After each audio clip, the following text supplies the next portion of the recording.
Welcome to SB Nation FanPulse, a survey of fans across MLB. Each week, we send 30 polls to plugged-in fans from each team. Diamondbacks fans, sign up here to join FanPulse. That's a sharp drop from 50-50 split which we saw before the season had begun.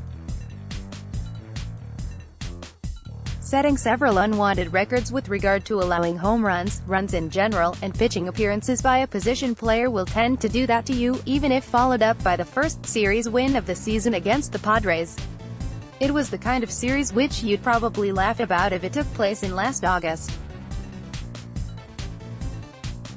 But to have the fleeting hopes for the season chewed up and spat out in the cauldron of Dodger Stadium, that'll leave a mark, and it was clearly one which even a 13-inning victory on Friday night was unable to erase. And yet, the other part of this week's survey paints a rather different picture. Diamondbacks fans approve of the job Torey Lovullo is doing. 96% yes. Despite the results, manager approval went up, going from 82% to 96% between Week 1 and Week 2.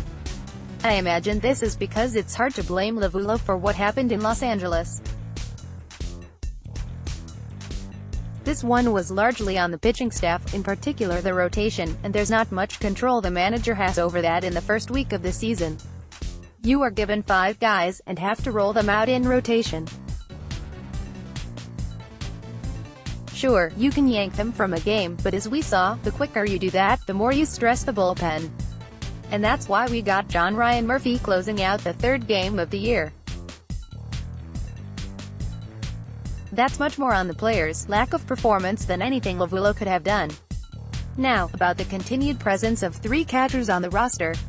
Anyway, this reminds me the confidence poll for April needs to go up. With tomorrow being an off day, seems like an ideal opportunity for that.